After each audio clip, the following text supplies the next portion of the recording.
Die beweerde MIV-reeksverkragter Sfiso Makhubo se lijk is donderdag 25 Julie in sy sel gevind, slegs ure voordat hy in die hof moes verskyn op klagte van die verkrachting van meer as 30 kinders. Die Makhubo-saak sou 'n waterskeidingssaak gewees het, aangesien hy ook tereggestaan het op aanklagte van poging tot moord, omdat hy vir van sy slagoffers MIV gegee het.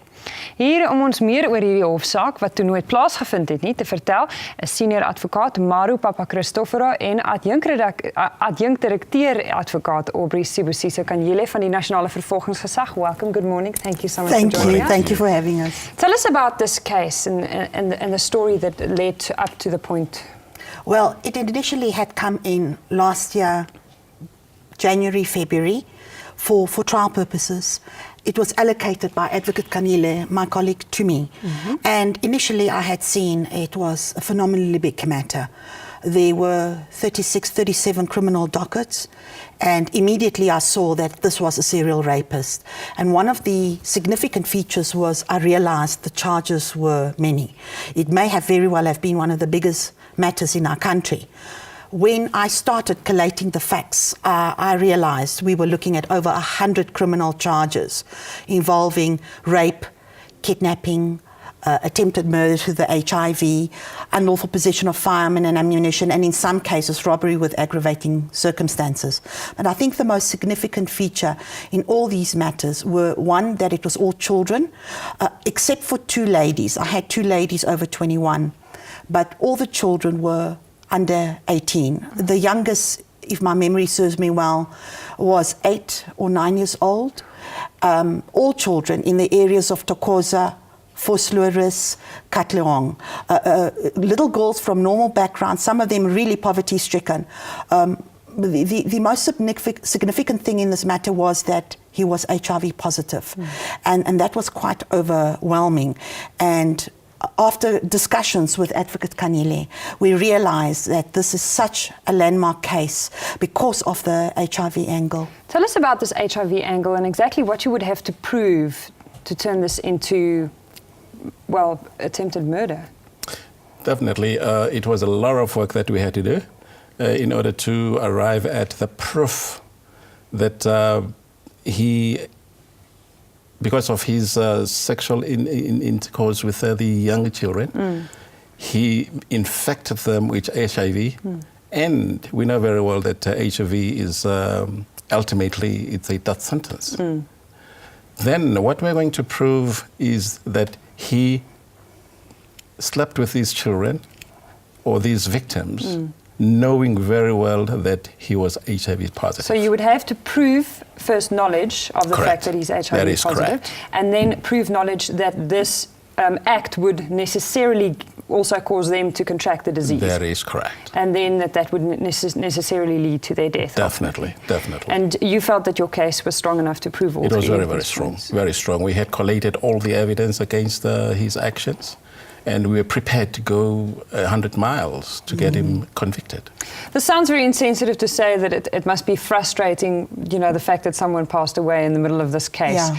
But I'm sure that that is kind of where you guys are after having done all of this work. And how important, how significant would this have been in the South African legal system and the kind of precedent it would have set? Very important, for the simple reason, and we must be clear on it, there was another matter that was related to the same attempted murder through HIV from the Pretoria High Court.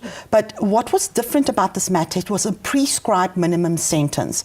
Now, a couple of years ago, the regional courts didn't have the authority to institute life sentences. And for that reason, all the cases that were heard and convicted in the regional court would, as a matter of course, come up to the relevant high court in the area for confirmation of conviction and for the giving of the sentence. And in 2004, State versus Inyalunga, and it's a very important case because it was our starting point, that matter was heard in the Pretoria Regional Court for attempted murder through HIV, and it had come up to the High Court for confirmation of conviction and giving of sentence. And in that particular matter, the accused in the matter, an adult, had raped another adult lady. Unlike our case, we had children. But in that particular matter, the learned judge, Judge Jordan, he explained very well that there was no other authority. His decisions were based on legal research, the opinions of the Judicial Committee. Most of his cases came from Canada, and that was our starting point. But we must understand, Ingalunga exists, and it was our starting point, and it's still a decision from the High Court. But we do not have an actual High Court case that was charged specifically for the attempted murder through HIV that we could have specifically gone for. Now, that's what makes our case different. We had specifically set down 36 charges of attempted murder through HIV, and we were going to lead specific evidence. We were going to call expert witnesses on the HIV angle. We were going to bring in a serial rape expert. We were going to specifically prove those charges. It would have been quite a landmark decision, because on a High Court level, it would have created a clear precedent.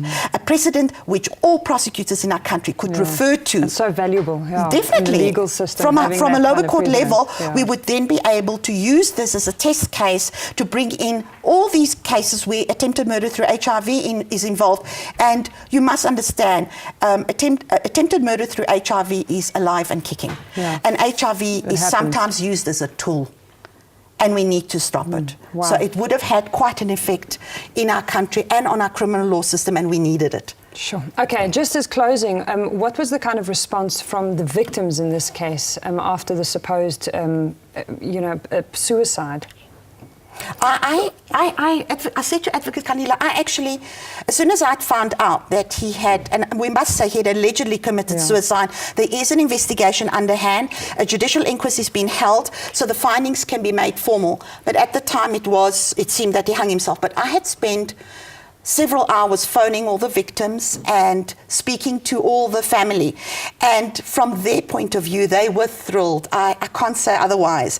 You must understand that child does not have to be exposed to the trauma of coming to court or to be cross-examined on the finest details. And most important of all, that child sees that he can never return to his community. But for me, I wanted that conviction. I needed that precedent in my life. It's every prosecutor's aim to prove their case. So it was a great letdown for me.